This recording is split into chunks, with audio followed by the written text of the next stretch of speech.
Hey guys, this is boy Asif Sohail. How are you friends, आज हम लोग एक नया चैप्टर पे बात करेंगे, लाइट रिफ्लेक्शन एंड रिफ्रैक्शन।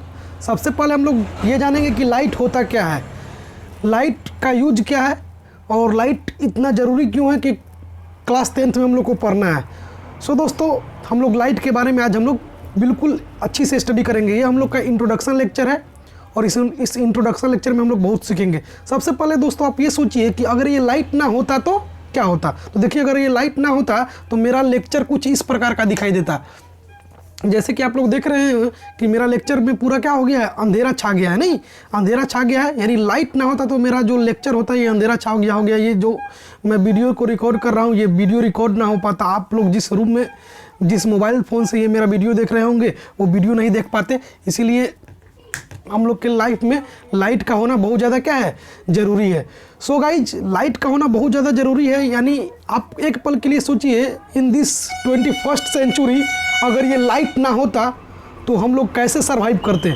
मान लीजिए it is the era of 4G, ये 4G का एरा है। लाइट ना होता तो बहुत ज़्यादा प्रॉब्लम होती। अब देखिए, लाइट ना है, देखिए यहाँ पे एक, देखिए यहाँ पे आपको एक क्या है, यहाँ पे एक रूम है। इस रूम में क्या है, लाइट नहीं है। एक लड़का खड़ा है, लाइट नहीं है। और जैसे इस लड़का ने लाइट को ऑन किया तो ये रूम में हम लोग सारे के सारे चीज़ों को क्या करने लगे, देखने लगे। तो लाइट से हम लोग क्या होता है, लाइट से हम लोग कोई भी चीज़ों को क्या होता है, लाइट के कारण यानी प्रकाश के कारण हम लोग कोई भी चीज़ को देखते हैं। नहीं, लाइट हम लोग को क्या करता है, हेल्प करता है किसी चीज़ को देखने में। तो कैसे हेल्प करता है, तो थोड़ा सा हम लोग इधर देखते हैं।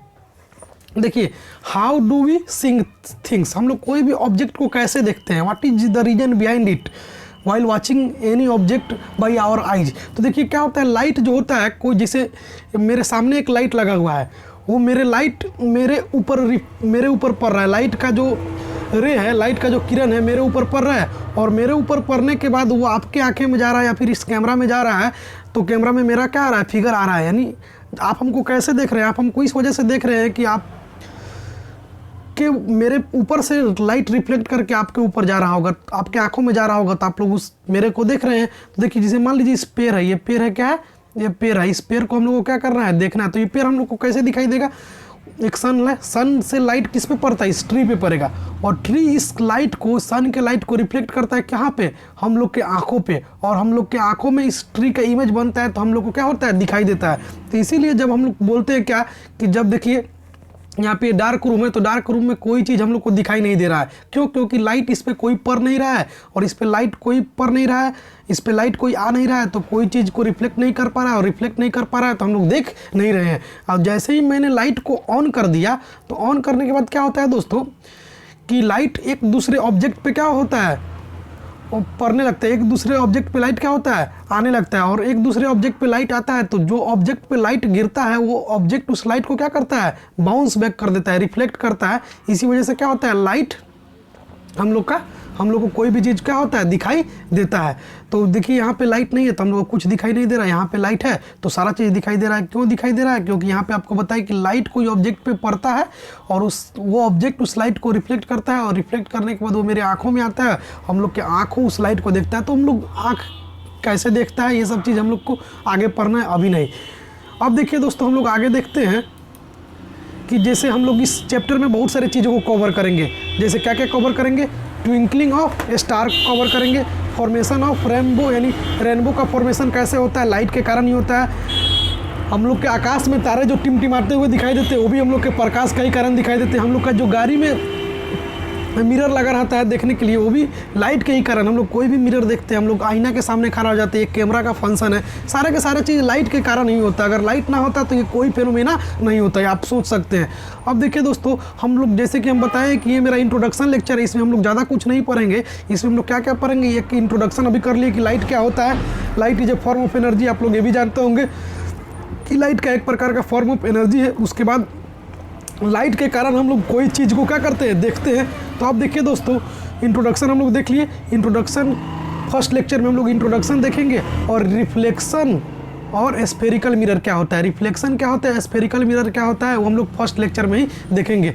उसके बाद हम लोग का ये लेक्चर को हम लोग कंप्लीट करेंगे कितना लेक्चर में, 8 लेक्चर में। और ये लेक्चर बिल्कुल छोटा छोटा होगा, 10 से 15 मिनट का लेक्चर होगा और उस लेक्चर को हम लोग कंप्लीट करेंगे। धीरे धीरे ये सीरीज आपकी एग्जाम से पहले हम पूरे फिजिक्स पूरे साइंस को हम आपको रिवीजन करवा देंगे। ये बहुत डिटेल में भी पढ़ाएंगे और रिवीजन बेसिस पे भी आपका होगा। अब देखिए सेकेंड लेक्चर में हम लोग रिफ्लेक्शन को 3 लेक्चर में ख़त्म करेंगे और उसके बाद फिर रिफ्रैक्शन आ जाएगा। तो फर्स्ट लेक्चर में हम लोग इंट्रोडक्शन और आज के लेक्चर में इंट्रोडक्शन किए और रिफ्लेक्शन और स्फेरिकल मिरर के बारे में जानेंगे। फिर सेकेंड लेक्चर में हम लोग image formation by spherical mirror से कन्वेक और कनकेव और कन्वेक्स मिरर से इमेज का फॉर्मेशन कैसे होता है उसको देखेंगे। फिर थर्ड लेक्चर में मिरर फार्मूला एंड मैग्निफिकेशन पढ़ेंगे। यानी रिफ्लेक्शन को हम लोग 3 लेक्चर में ख़त्म कर देंगे। रिफ्लेक्शन को हम लोग क्या 3 लेक्चर में ख़त्म कर देंगे। उसके बाद हम लोग आएंगे कहाँ पे, रिफ्रैक्शन को। यानी फोर्थ लेक्चर में हम लोग क्या बात करेंगे, रिफ्रैक्शन ऑफ लाइट के बारे में बात करेंगे। फिर फिफ्थ लेक्चर में रिफ्रैक्शन को हम लोग खत्म करेंगे कितना लेक्चर में, 6 लेक्चर में, यानी 3 लेक्चर में, 4 to 6। 4 में रिफ्रैक्शन ऑफ लाइट पढ़ेंगे, 5 में रिफ्रैक्शन बाई स्फेरिकल लेंसेज पढ़ेंगे, लेंस से रिफ्रैक्शन कैसे होता है। फिर 6 में लेंस क्या होता है, मैग्निफिकेशन क्या होता है, पावर फार्मूला क्या होता है। फिर उसके बाद हम लोग बैक एक्सरसाइज यानी कुछ न्यूमेरिकल वगैरह हम लोग करेंगे। और फिर 8वां लेक्चर जो होगा एक मात्र 5 मिनट का वीडियो में पूरा लेक्चर को क्या कर देंगे, रिवाइज कर देंगे। सो दोस्तों हम लोग का चैनल जो है एएस कैंपस, आप उसको सब्सक्राइब कीजिए ताकि आपको हर दिन एक दिन बीच करके आपको ये वीडियो मिल जाएंगे। और आपके एग्ज़ाम से पहले मैं गारंटी देता हूँ कि सारा साइंस के टॉपिक को कवर करवा दूंगा। और आप चाहते हैं कि एग्ज़ाम में 95% प्लस मार्क्स लाए तो आप मेरे चैनल को फॉलो कीजिए और बिल्कुल आप अच्छे से एग्ज़ाम दीजिएगा। आपके लाइफ का सबसे आसान एग्ज़ाम होने वाला है क्लास 10th का। आप देखिएगा क्लास 10th का एग्ज़ाम दे दीजिएगा, उसके बाद आपके जीवन में अगर इससे आसान कोई एग्ज़ाम होगा तो आप मेरे कमेंट में कमेंट कीजिएगा। सो दोस्तों हम लोग आगे बढ़ते हैं। हम लोग को बात करना है क्या, रिफ्लेक्शन और स्फेरिकल मिरर का। तो दोस्तों हम लोग बात करते हैं reflection of light. Reflection of light क्या है, तो बोलता है द रिबाउंसिंग, यहाँ पे रिनाउंसिंग लिखा गया है, रिबाउंसिंग होगा, the rebouncing back of light. ये थोड़ा सा गलती हो गया, REBOUNCING होगा, रिबाउंसिंग होगा, the rebouncing back of light into the same medium on striking a plane surface. यानी जब लाइट क्या करता है, कोई भी चीज़ पे पड़ता है और वही लाइट को वो ऑब्जेक्ट क्या करता है, रिफ्लेक्ट कर देता है। जिसे हम क्या बताएं कि हम लोग कोई चीज़ को कैसे देखते हैं, तो कोई चीज़ को कैसे देखते हैं, देखिए यहाँ पे बताया कि लाइट इस ऑब्जेक्ट पे पड़ा, इस पेड़ पे पड़ा और ये पेड़ जो है लाइट को क्या कर दिया, रिफ्लेक्ट कर दिया। उसी को हम लोग क्या बोलते हैं, रिफ्लेक्शन ऑफ लाइट बोलते हैं। जैसे हम लोग एक सेंस में बोल सकते हैं क्या, जैसे आप लोग गेंदा खेलते होंगे, यानी बॉल से खेलते होंगे, तो बॉल पे क्या करते होंगे कि एक बॉल लेते होंगे, उसको दीवार पे मारते होंगे। जब दीवार पे उसको मारते होंगे तो दीवार पे जैसे ही मारते होंगे वो बॉल फिर आपके हाथ में आता होगा तो आप उसको कैच कर लेते होंगे। तो क्या हुआ, इस बॉल को जब आप दीवार पे मारे तो दीवार क्या उस बॉल को रिफ्लेक्ट कर दिया, वो रिफ्लेक्ट कर दिया, यानी वो बॉल आपके पास आ गया, उसी को रिफ्लेक्ट बोलते हैं। यानी वो तो रिफ्लेक्शन ऑफ बॉल हुआ। लेकिन जब लाइट कोई ऑब्जेक्ट पे पड़ता है और वो ऑब्जेक्ट आपके लाइट को क्या करता है, फिर वापस भेज देता है सेम मीडियम में।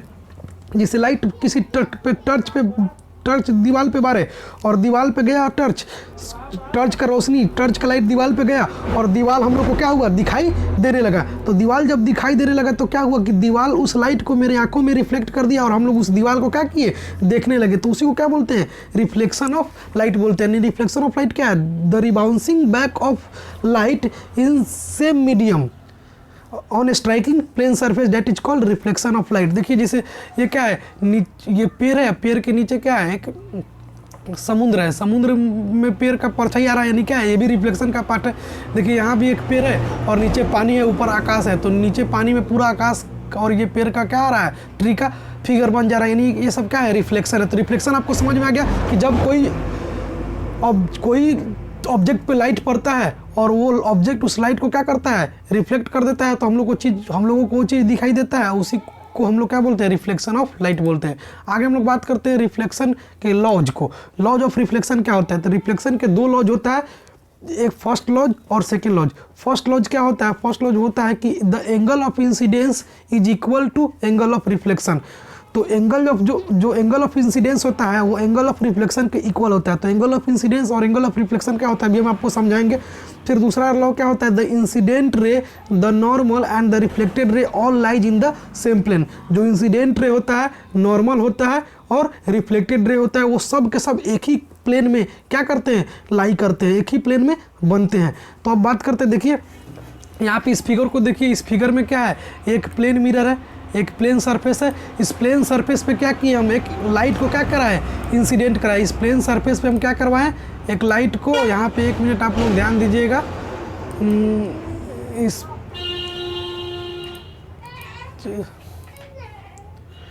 यहाँ पे देखिए आप,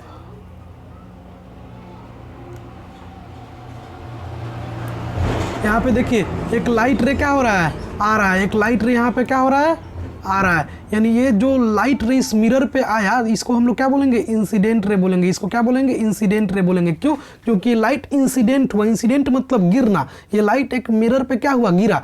और इंसिडेंट रे जब गिरा तो जहाँ पे इंसिडेंट रे गिरता है वहाँ पे हम लोग क्या बनाते हैं, एक नॉर्मल एक्सिस अपने से क्या कर लेते हैं, इमेजिन कर लेते हैं। एक नॉर्मल अपने से इमेजिन कर लेते हैं। तो जहाँ पे इंसिडेंट रे गिरता है ना, वहाँ पे हम लोग एक नॉर्मल अपने से कर लेते हैं। तो देखिए एक नॉर्मल है, और उस इंसिडेंट रे गिरने के बाद क्या होता है, ये रिफ्लेक्ट कर देता है। तो देखिए यहाँ पे रिफ्लेक्ट किया, तो यहाँ पे देखिए आपको अच्छा से फिगर बना देते हैं। रिफ्लेक्ट किया तो यहाँ पे देखिए ये थोड़ा सा और इधर होगा,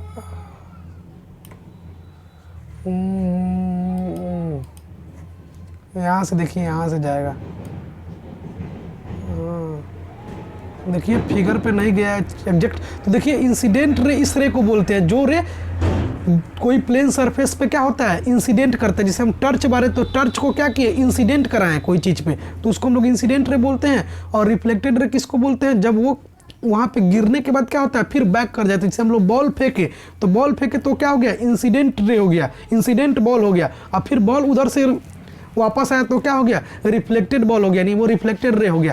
तो जब कोई इंसिडेंट रे क्या होता है, किसी ऑब्जेक्ट पे क्या होता है, इंसिडेंट करता है, फिर वहाँ से वो रिफ्लेक्ट कर जाता है। तो दोनों के बीच में जहाँ पे इंसिडेंट रे गिरता है, वहाँ पे हम लोग क्या बना लेते हैं, एक नॉर्मल एक्सिस बना लेते हैं। देखिए एक हम लोग का क्या है, एक नॉर्मल एक्सिस है। और उसी नॉर्मल एक्सिस से हम लोग क्या मापते हैं, एंगल ऑफ इंसिडेंस और एंगल ऑफ रिफ्लेक्शन मानते हैं। तो नॉर्मल एक्सिस और इंसिडेंट रे के बीच में जो ये वाला एंगल बना है, देखिए ये वाला एंगल है ना, ये वाला एंगल जो बना है उसी को हम लोग आई से रिप्रेजेंट करते हैं, उसको हम लोग एंगल ऑफ इंसिडेंस बोलते हैं। और नॉर्मल से और रिफ्लेक्टेड रे से जो कोण बनता है, जो एंगल बनता है, उसको हम लोग रिफ्लेक्टेड रे बोलते हैं, उसको स्मॉल आर से डिनोट करते हैं। तो सर ये नॉर्मल एक्सिस क्या होता है, तो नॉर्मल एक्सिस एक्चुअल में कुछ होता नहीं है। जहाँ पे इंसिडेंट रे गिरता है उस पॉइंट पे हम लोग एक टेंजेंट ड्रॉ करते हैं, और उस टेंजेंट पे हम लोग एक परपेंडिकुलर ड्रॉ करते हैं। तो जो परपेंडिकुलर ड्रॉ करते हैं ना, वो एक इमेजिनरी परपेंडिकुलर होता है, और उसी इमेजिनरी परपेंडिकुलर को हम लोग क्या मान लेते हैं, नॉर्मल एक्सिस मान लेते हैं। और नॉर्मल एक्सिस क्यों मानते हैं, क्योंकि हम लोग को एंगल ऑफ इंसिडेंस और एंगल ऑफ रिफ्लेक्शन को निकालना होता है। तो इंसिडेंट रे और जो परपेंडिकुलर एक्सिस यानी नॉर्मल एक्सिस माने हैं, उसके बीच के एंगल को हम लोग इंसिडेंस एंगल बोलते हैं। और रिफ्लेक्टेड रे यानी जो रे रिफ्लेक्ट करता है वो रे, और उसके बाद नॉर्मल एक्सिस के बीच के एंगल को हम लोग क्या मानते हैं, रिफ्लेक्टेड रे मानते हैं। तो हमेशा एक बात याद रखिएगा कि एंगल ऑफ इंसिडेंस जो होता है, एंगल ऑफ इंसिडेंस जो होता है इक्वल होता है किसके, एंगल ऑफ रिफ्लेक्शन के, एंगल ऑफ रिफ्लेक्शन के। तो एंगल ऑफ रिफ्लेक्शन के क्या होता है, हमेशा क्या होता है, इक्वल होता है। यानी एंगल आई इजकल टू क्या, एंगल आर। यानी इंसिडेंस रे और रिफ्लेक्टेड रे हमेशा इक्वल होता है। तो वही लॉज ऑफ रिफ्लेक्शन क्या कहता है कि the angle of incidence is equal to angle of reflection. यानी जितना एंगल ऑफ इंसिडेंस होगा उतना ही एंगल ऑफ रिफ्लेक्शन भी होगा। आ गई बात समझ में। और दूसरा क्या कहता है, the incident ray, the normal and the reflected ray all lies in the same plane. यानी हमारा इसका कहने का मतलब है कि जहाँ इंसिडेंट रे गिरता है, यानी मान लीजिए इंसिडेंट रे इस पॉइंट पे गिरा, आप इस पॉइंट को देखिए, इस पॉइंट को देखिए, हम इस पॉइंट को दूसरा कलर से कर लेते हैं। इस पॉइंट को हम लोग मान लीजिए ब्लैक कलर से कर लेते हैं, ठीक, ब्लैक कलर से हम इसको देख कर लेते हैं। देखिए मान लीजिए इस पॉइंट पे क्या हुआ, इंसिडेंट रे गिरा, इस पॉइंट पे इंसिडेंट रहा है, तो इसी इंसिडेंट रे पे एक टेंजेंट ड्रॉ करें, और टेंजेंट ड्रॉ करने के बाद एक नॉर्मल लगा दिए, और फिर इसी पॉइंट से रिफ्लेक्टेड रे भी गया। तो यानी एक ही पॉइंट पे, यानी एक ही प्लेन पे क्या हो रहा है, तीनों के तीनों चीज़ क्या हो रहा है, लाई कर रहा है। इंसिडेंट रे भी आ रहा है वहीं पे, नॉर्मल भी आ रहा है वहीं पे, रिफ्लेक्टेड रे भी वहीं पे आ रहा है। जैसे हमारे कहने का मतलब छोटू क्या है कि एक बार देखिए, जैसे ये मान लीजिए कोई क्या है, मिरर है, इस मिरर पे एक रे ऐसे आया, देखिए आपको बताते हैं, इस मिरर पे एक रे ऐसे आया, एक रे इस मिरर पे ऐसे आया, और फिर दूसरा रे ऐसे आया और तीसरा रे, यानी सारा के सारा जो फेनोमेना हो रहा है यही प्लेन पे हो रहा है, एक ही पॉइंट पे हो रहा है, एक ही प्लेन पे हो रहा है। तो इसी को एक हम लोग लॉ बना दिए कि एक लॉ क्या होता है कि incident ray, normal, reflected ray, सब के सब क्या होता है एक ही प्लेन पे, एक ही सतह पे, एक ही सरफेस पे, एक ही पॉइंट पे होता है। और दूसरा लॉ क्या बना दिए कि इंसिडेंस रे और रिफ्लेक्टेड रे क्या होता है एक दूसरे के इक्वल होता है। आई होप आपको समझ में आ गया होगा। आगे हम लोग देखते हैं। सर थोड़ा सा प्लेन मिरर के बारे में बता दीजिए। प्लेन मिरर क्या है? प्लेन मिरर हम लोग उसको बोलते हैं जो वर्चुअल एंड इरेक्ट इमेज को क्या करता है, फॉर्म करता है। एक प्लेन मिरर उसको बोलते हैं जिसमें हम लोग वर्चुअल इमेज और इरेक्ट इमेज को क्या करता है, वर्चुअल इमेज और इरेक्ट इमेज को फॉर्म करता है प्लेन मिरर। तो प्लेन मिरर के और भी डिटेल में बारे में पढ़ेंगे। सबसे पहले हम लोग बात करते हैं इमेज के बारे में। इमेज क्या होता है? तो इमेज हम लोग किसको बोलते हैं? तो इमेज के बारे में हम लोग बात करते हैं। तो देखिए इमेज भी दो प्रकार का होता है, यहाँ पे आते हैं। इमेज भी दो प्रकार का होता है, टाइप्स ऑफ इमेज। एक होता है रियल इमेज, एक होता है वर्चुअल इमेज। तो रियल इमेज किसको बोलते हैं? Rays meet at a point can be obtained on a screen. यानी रियल इमेज, यानी अभी बताया कि प्लेन मिरर क्या करता है, इमेज को फॉर्म करता है। प्लेन मिरर में वर्चुअल इमेज फॉर्म होता है। तो सर वर्चुअल इमेज क्या होता है, रियल इमेज क्या होता है? तो हम लोग वर्चुअल इमेज और रियल इमेज के बारे में बात करते हैं। तो इमेज दो प्रकार का होता है, एक होता है रियल इमेज, एक होता है वर्चुअल इमेज। तो रियल इमेज किसको बोलते हैं गाइज? रियल इमेज बोलते हैं rays meet at a point can be obtained on a screen. यानी उसमें यहाँ पे फिगर बनाना था, हम फिगर नहीं बनाए हैं। रियल इमेज उसको बोलते हैं जहाँ पे दो गो रे के मिलने से कोई इमेज बनता है। अभी आपको बताएंगे कि सर दो गो रे का मिलना क्या होता है, वो आगे हम लोग डिस्कस करेंगे नेक्स्ट लेक्चर में कि दो रे मिलता कैसे है। तो जहाँ पे दो गो रे के या चाहे बहुत सारा रे के, रे मतलब क्या होता है किरण, लाइट रे मतलब प्रकाश की किरण, मतलब क्या होता है जहाँ पे बहुत सारा रे या फिर दो रे के आपस में मिलने से जो इमेज बनता है उसको रियल इमेज बोलते हैं। और रियल इमेज को हम लोग स्क्रीन पे भी क्या कर सकते हैं, ला सकते हैं। स्क्रीन पे भी उसको बनाया जा सकता है, स्क्रीन पे भी उसको लाया जा सकता है। जैसे आप मेरा फोटो देख रहे होंगे, आप मेरा वीडियो देख रहे होंगे, तो मेरा वीडियो जो आप देख रहे हैं, मेरा वीडियो क्या है, रियल इमेज है। और वर्चुअल इमेज किसको बोलते हैं? Rays do not meet at a point cannot be obtained on screen. यानी वर्चुअल इमेज, वर्चुअल मतलब होता है वास्तव, वर्चुअल मतलब होता है आभासी, यानी वो ऐसा इमेज जो होता है लेकिन दिखता है लेकिन होता नहीं है। जैसे हम लोग प्लेन मिरर के सामने खड़ा हुए हैं, तो प्लेन मिरर के सामने जब हम लोग खड़ा होंगे तो जब तक हम लोग खड़ा रहेंगे तब तक ही हम लोग का इमेज बनेगा। लेकिन हम लोग एक बार कैमरा से अपना फोटो खींच लिए तो हम लोग कैमरा के पास रहें या ना रहें, हम लोग बार बार उस फोटो को देख सकते हैं। तो हम लोग के जो कैमरा में फोटो खींचा जाता है वो क्या होता है, रियल इमेज होता है, क्योंकि उस फोटो को हम लोग कई बार देख सकते हैं। लेकिन जो प्लेन मिरर के सामने हम लोग खड़ा होते हैं तो प्लेन मिरर कैसा इमेज फॉर्म करता है, वर्चुअल इमेज फॉर्म करता है। तो प्लेन मिरर के सामने जब हम लोग खड़ा होंगे तभी मेरा इमेज बनेगा, और जब उसके सामने से हट जाएंगे तो इमेज नहीं बनेगा। तो हमारे कहने का मतलब कि प्लेन मिरर वर्चुअल इमेज को फॉर्म करता है, वो दिखता है लेकिन होता नहीं है। लेकिन रियल इमेज जो होता है, जो और सारा मिरर होता है स्फेरिकल मिरर, वो वर्चुअल भी फॉर्म करता है और रियल भी फॉर्म करता है। तो उसके बारे में आगे बात करेंगे। तो जिस इमेज को हम लोग स्क्रीन पे ला सकते हैं, चाहे जो इमेज दो गो रे के मिलने से बनता है उसको रियल इमेज बोलते हैं। और जिस इमेज को हम लोग स्क्रीन पे नहीं ला सकते हैं और दो रे के मिलने से नहीं बनता है उसको हम लोग क्या बोलते हैं, वर्चुअल इमेज बोलते हैं। तो आपको आई होप समझ में आ गया होगा। इधर देखिए, जैसे real image can be shown on A screen. Real image को हम लोग स्क्रीन पे शो करते हैं। जैसे देखिए सिनेमा हॉल है, सिनेमा हॉल में क्या होता है, एक प्रोजेक्टर होता है। इस प्रोजेक्टर से देखिए यहाँ पे एक प्रोजेक्टर है, यहाँ पे दूसरा कलर ले लेते हैं गाइज, यहाँ पे ब्लैक में शूट नहीं कर रहा है। यहाँ पे देखिए यहाँ पे प्रोजेक्टर है, इस प्रोजेक्टर से क्या हो रहा है, रे निकल रहा है और रे कहाँ पे जा रहा है, स्क्रीन पे जा रहा है। तो स्क्रीन पे क्या हो रहा है, इमेज दिखाई दे रहा है। तो हाँ, और इस हॉल में, सिनेमा हॉल में क्या होता है, यहाँ पे रियल इमेज का फॉर्मेशन होता है। इसको हम लोग स्क्रीन पे ऑब्टेन कर सकते हैं। तो जिस इमेज को स्क्रीन पे बना सकते हैं, स्क्रीन पे दिखा सकते हैं, उसको हम लोग रियल इमेज बोलते हैं। जैसे आप मेरा वीडियो लेक्चर देख रहे हैं, वो भी क्या है, एक रियल इमेज है। और यहाँ पे देखिए virtual image can not be shown on screen, यानी वर्चुअल इमेज को हम लोग स्क्रीन पे दिखा नहीं सकते। देखिए ये पोटली जब तक यहाँ है तब तक इस आईना में, इस मिरर में, प्लेन मिरर में दिखाई दे रहा है। लेकिन जैसे ही इस पोटली को हटा देंगे तो ये दिखाई नहीं देगा। तो इसका क्या हम लोग सोचते हैं कि जब तक हम लोग प्लेन मिरर के सामने रहते हैं तब तक मेरा इमेज बनता है प्लेन मिरर में, लेकिन जैसे ही हट जाते हैं वैसे ही नहीं बनता है। लेकिन हम लोग एक बार किसी कैमरा से फोटो खींच लेते हैं तो मेरा मोबाइल में हमेशा के लिए रहता है। तो जो इमेज थोड़ा देर के लिए बन पाता है या फिर दो गो रे के मिलने से नहीं बनता है, या फिर उसको हम लोग ऐसे बोलिए कि उसको स्क्रीन पे नहीं लाया जा सकता, उसको हम लोग वर्चुअल इमेज बोलते हैं। और रियल इमेज जिसको स्क्रीन पे लाया जा सकता है, उस इमेज को कभी भी देख सकते हैं, वो दो गो रे के मिलने से बनता है, उसको हम लोग क्या बोलते हैं, रियल इमेज बोलते हैं। आगे देखिए दोस्तों, अब देखिए प्लेन मिरर के बारे में और थोड़ा सा डिटेल में पढ़ते हैं। प्लेन मिरर के बारे में थोड़ा सा और डिटेल में पढ़ते हैं। प्लेन मिरर क्या होता है, तो प्लेन मिरर जो होता है हमेशा वर्चुअल एंड इरेक्ट इमेज को फॉर्म करता है। यानी प्लेन मिरर जो होता है वर्चुअल, यानी वो ऐसा इमेज को फॉर्म करता है जो जिसको हम लोग स्क्रीन पे नहीं दिखा सकते हैं।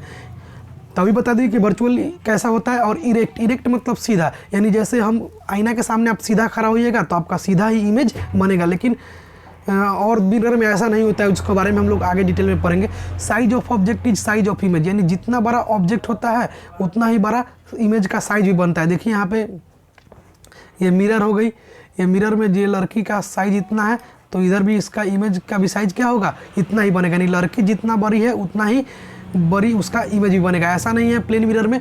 प्लेन मिरर में ऐसा नहीं होता है कि वहाँ पे कोई छोटा बच्चा गया और लंबा दिखने लगा, चाहे लंबा बच्चा गया वो बड़ा दिखने लगा, वो सब होता है स्फेरिकल मिरर में, कन्वेक्स और कनकेव मिरर में। लेकिन प्लेन मिरर में आपका फिगर जितना बड़ा है उतना बड़ा ही आपको इमेज बनेगा, आप जितना मोटा है उतना मोटा ही आपका इमेज बनेगा, आप जितना पतला है उतना पतला ही आपका प्लेन मिरर में वर्चुअल इमेज बनेगा। और आपका इमेज सीधा बनता है, यानी ऐसा नहीं बनता है इमेज कि आप प्लेन मिरर के सामने खड़ा हो गए तो आपका सर नीचे हो गया, पैर ऊपर हो गया, ऐसा नहीं बनता है। ऐसा होता है कहाँ पे, स्फेरिकल मिरर में, कन्वेक्स और कनकेव मिरर में। हम लोग आगे उसके बारे में बात करेंगे। तो अब देखिए यहाँ पे virtual and erect image form होता है। Size of object is equal to size of image, जितना बड़ा ऑब्जेक्ट होता है उतना बड़ा ही उसका इमेज का साइज बनता है। Image is formed as far behind the front of mirror of the object is in front of it, यानी इमेज उतना ही दूरी पे फॉर्म होता है। यानी आप इसे मिरर से आप 5 मीटर के डिस्टेंस पे खड़ा है तो आपका इमेज भी मिरर से के 5 मीटर अंदर के डिस्टेंस में खड़ा होगा। देखिए मान लीजिए ये लड़की जो है मिरर से इतना दूरी पे खड़ी है, तो इस लड़की का इमेज भी मिरर के अंदर इतना ही दूरी पे क्या होगा, बनेगा। यानी जितना दूरी पे आप मिरर से खड़ा रहिएगा उतना ही दूरी पे मिरर के अंदर क्या होगा, इमेज बनेगा। उसके बाद it forms laterally inverted image. तो सर लेटरली इन्वर्टेड क्या होता है, तो लेटरली इन्वर्टेड का मतलब ये होता है कि आप आईना में दायां हाथ को उठाइएगा तो आईना में आपका बायां हाथ दिखेगा, यानी आप अपने लेफ्ट हैंड को उठाइएगा तो राइट हैंड दिखेगा, राइट हैंड को उठाइएगा तो लेफ्ट हैंड दिखेगा। देखिए यहाँ पे ये जो इंसान का राइट हैंड है, यहाँ पे क्या हो गया, लेफ्ट हैंड हो गया। इधर का राइट हैंड, उधर का क्या हो जाएगा, लेफ्ट हैंड। ये मिरर है।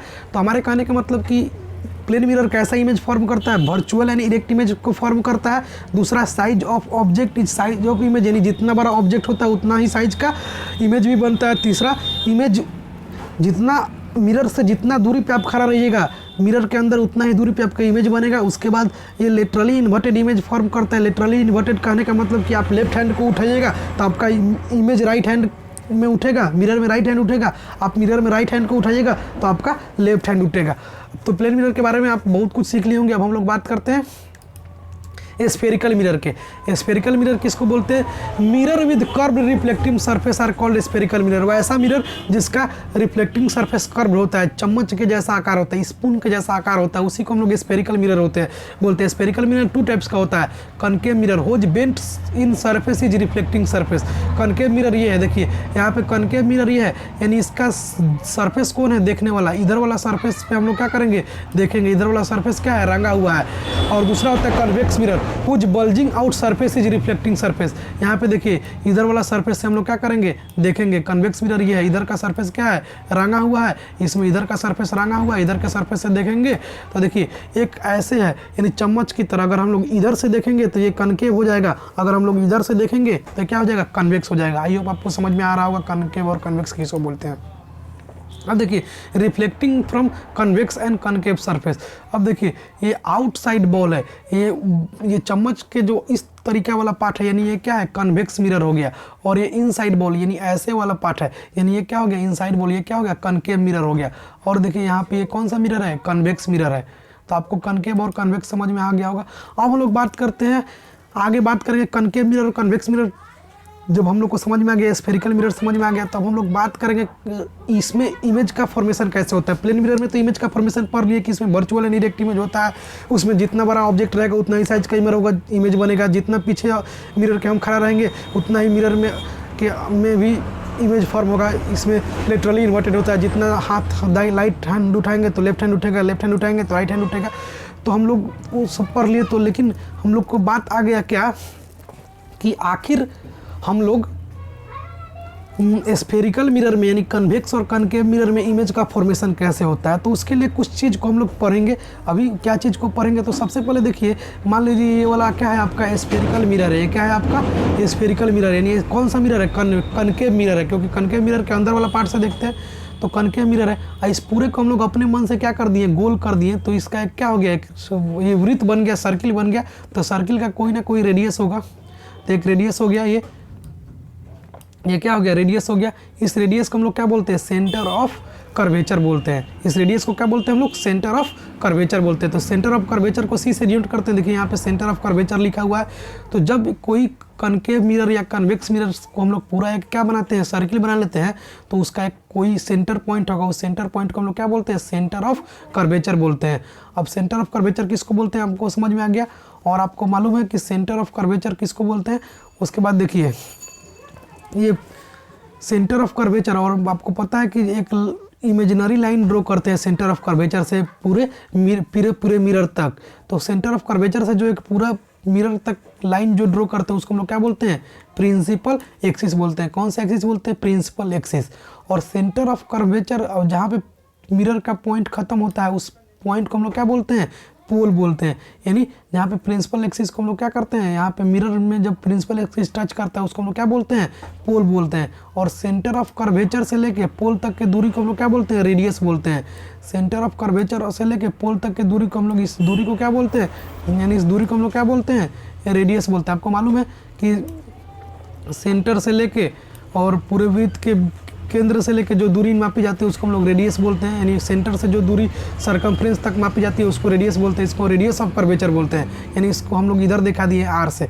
अब आपको बता दें कि सेंटर ऑफ कर्वेचर और पोल के मिड पॉइंट को हम लोग क्या बोलते हैं, फोकस बोलते हैं। क्या बोलते हैं, फोकस बोलते हैं। सेंटर और पोल यानी सेंटर ऑफ कर्वेचर और पोल के मिड पॉइंट को हम लोग क्या बोलते हैं, फोकस बोलते हैं। और पोल से लेके फोकस तक की दूरी को हम लोग क्या बोलते हैं, फोकल लेंथ बोलते हैं। पोल से लेके फोकस तक की दूरी को हम लोग क्या बोलते हैं, फोकल लेंथ बोलते हैं। और कभी कभी आपको ये भी पढ़ाया गया होगा कि एक रे है और इस रे जो मिरर पे टकराने के बाद, मिरर पे पड़ने के बाद वो जिस जगह से पास करती है उसी को हम लोग फोकस बोलते हैं। तो देखिए कभी भी कोई भी रे अगर कन्वेक्स मिरर पे कनकेव मिरर पे टकराएगी, तो चाहे कन्वेक्स मिरर पे भी टकराएगी तो फोकस से होके पास करेगा। फोकस किसको बोलते हैं, सेंटर और पोल के मिड पॉइंट को, यानी सेंटर और पोल के एकदम बीच के दूरी को क्या बोलते हैं, फोकस बोलते हैं। तो प्रिंसिपल एक्सिस क्या होता है, आपको समझ में आ गया। प्रिंसिपल एक्सिस एक इमेजिनरी एक्सिस होता है जो सेंटर से पास करते हुए मिरर के पास जाता है, कन्वेक्स मिरर या कन्वेक्स मिरर के पास जाता है, उसको हम लोग प्रिंसिपल एक्सिस बोलते हैं। उसके बाद focal length, centre of curvature किसको बोलते हैं, जो सेंटर ऑफ कर्वेचर उसको बोलते हैं जो सेंटर पॉइंट होता है किसका, पूरे सर जो कनकेव मिरर को बनाया, उसके बनाने के बाद पूरा सर्किल को फॉर्म किया, जो उसके बीच का सेंटर होता है उसको सेंटर ऑफ कर्वेचर बोलते हैं। और सेंटर ऑफ कर्वेचर के बाद आपको बता दिए कि सेंटर ऑफ कर्वेचर और पोल के बीच की दूरी को हम लोग क्या बोलते हैं, रेडियस ऑफ कर्वेचर बोलते हैं। और सेंटर ऑफ कर्वेचर और पोल के बीच के मिड पॉइंट को हम लोग क्या बोलते हैं, फोकस बोलते हैं। और फोकस से पोल तक की दूरी को हम लोग फोकल लेंथ बोलते हैं। यहाँ पे एम एन जो होता है उसको हम लोग क्या बोलते हैं, अपर्चर बोलते हैं। अपर्चर किसको बोलते हैं, अपर्चर जो इधर से इधर तक की दूरी को तो हम लोग प्रिंसिपल एक्सिस बोलते हैं, लेकिन जो मिरर से लेके और यहाँ तक जहाँ तक मिरर ख़त्म हुआ है, यानी जहाँ से मिरर स्टार्ट हुआ है और जहाँ से मिरर ख़त्म हुआ है वहाँ से हम लोग एक पॉइंट को, एक लाइन को ड्रॉ करते हैं और उसी लाइन को हम लोग क्या बोलते हैं, अपर्चर बोलते हैं। जो कि अपर्चर यहाँ पे देखिए सेंटर से गुजरा हुआ है अपर्चर, यानी सेंटर से जो चीज़ गुजरता है सरकमफ्रेंस तक, इधर का दूरी हो गया आर और यहाँ तक का भी दूरी आर, तो ये हो गया 2r। तो ये भी आप नहीं भी समझिएगा तो कोई दिक्कत नहीं है। तो हमारे कहने का मतलब, एक मिनट दोस्तों, हमारे कहने का मतलब कि फोकल लेंथ क्या होता है, रेडियस ऑफ कर्वेचर क्या होता है, सेंटर ऑफ कर्वेचर क्या होता है, फोकस क्या होता है, ये आपको मालूम चल गया होगा। पोल क्या होता है, प्रिंसिपल एक्सिस क्या होता है, ये सब आपको मालूम चल गया होगा। अपर्चर इसको बोलते हैं, देखिए यहाँ से यहाँ तक की दूरी को अपर्चर बोलते हैं, इसको पोल बोलते हैं। सेंटर और पोल के बीच के डिस्टेंस को क्या बोलते हैं। अब देखिए मान लीजिए प्रिंसिपल, ये कौन सा मिरर हो गया, कन्वेक्स मिरर हो गया। तो कन्वेक्स मिरर में पोल इसको बोलते हैं, मिरर के मिड पॉइंट को पोल बोलते हैं। अब पोल से लेके उसके सेंटर तक के दूरी को सेंटर ऑफ कर्वेचर बोलते हैं। पोल से लेके सेंटर के तक के दूरी को सेंटर ऑफ कर्वेचर या फिर उसको हम लोग सी को सेंटर ऑफ कर्वेचर बोलते हैं। इसके दूरी को रेडियस ऑफ कर्वेचर बोलते हैं। और पोल और सेंटर ऑफ के बीच के दूरी को फोकस बोलते हैं। और सेंटर और पोल और फोकस के बीच को दूरी को क्या बोलते हैं हम लोग? फोकल लेंथ बोलते हैं। तो आई होप आपको क्लियर हो गया होगा। एक पॉइंट हम लोग और देख लेते हैं इसमें, एक चीज़ हम लोग और देख लेते हैं इसमें। मान लीजिए आपको बता दें, ठीक,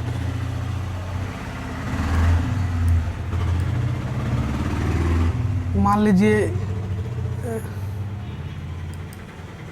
कि ये आपका कोई मिरर है। मान लीजिए इधर से हम इसको कर दिए, ये मिरर है, कनकेव मिरर है। तो यहाँ पे तो जो मिरर का मिड पॉइंट होता है उसको हम लोग क्या बोलते हैं? पोल बोलते हैं। और यहाँ से एक लाइन खींच देते हैं जिसको हम लोग क्या बोलते हैं? प्रिंसिपल एक्सिस बोलते हैं। यहाँ पे सी हो गया, इसको हम लोग सेंटर ऑफ कर्वेचर बोलते हैं। और यहाँ से यहाँ तक के दूरी को रेडियस ऑफ कर्वेचर बोलते हैं। और सेंटर और पोल के बीच के मिड पॉइंट यहाँ पे हम लोग इसको क्या बोलते हैं? फोकस बोलते हैं। आपको मालूम चल गया, फोकस बोलते हैं। और फोकस से पोल के बीच की दूरी को हम लोग फोकल लेंथ बोलते हैं। और इस पूरे को प्रिंसिपल एक्सिस बोलते हैं। और ये वाला लाइन को हम लोग क्या बोलते हैं? ये वाला लाइन को हम लोग बोलते हैं अपर्चर। तो अपर्चर के बारे में भी आप लोग को उतना नहीं जानना है। सो दोस्तों, आज के लेक्चर में हम लोग इतना ही बात करते हैं। नेक्स्ट लेक्चर में हम लोग बात करेंगे किसका, तो देख लीजिए जी हम लोग का नेक्स्ट टॉपिक क्या है। नेक्स्ट टॉपिक हम लोग का क्या है? कल हम लोग बात करेंगे image formation by spherical mirror. हम लोग नेक्स्ट क्लास में बात करेंगे image formation by spherical mirror. तो स्फेरिकल मिरर में इमेज का फॉर्मेशन कैसा होता है, तो कल आपका एक दिन बीच कर करके वीडियो आएगा, इसीलिए आप लोग धैर्य बनाए रखिएगा। दोस्तों, अगर आपको ये लेक्चर अच्छा लगा हो तो आप मेरे चैनल को सब्सक्राइब कीजिए, लाइक कीजिए। हाँ दोस्तों, आपसे एक और बातें कहनी है कि अगर आप चाहते हैं कि हम केमिस्ट्री और बायोलॉजी पे भी क्लास 10th का वीडियो बनाएं और एग्जाम में क्वेश्चन कैसा आता है उस क्वेश्चन सीरीज, क्वेश्चन बैंक पे भी वीडियो बनाएं, तो आप नीचे कमेंट में ज़रूर कमेंट करके बताइए कि सर आप इस टॉपिक पे वीडियो बनाइए, टॉपिक मेरा कमज़ोर है। अभी हम जस्ट आपके एग्जाम से रिलेटेड कौन सा टॉपिक साइंस से रिड्यूस किया गया है, कौन सा टॉपिक मैथ से रिड्यूस किया गया है, उस पर भी हम वीडियो बनाने वाले हैं। तब तक आज के लिए इतना ही, फिर मिलते हैं नेक्स्ट क्लास में। तब तक see you, have a nice day, bye bye.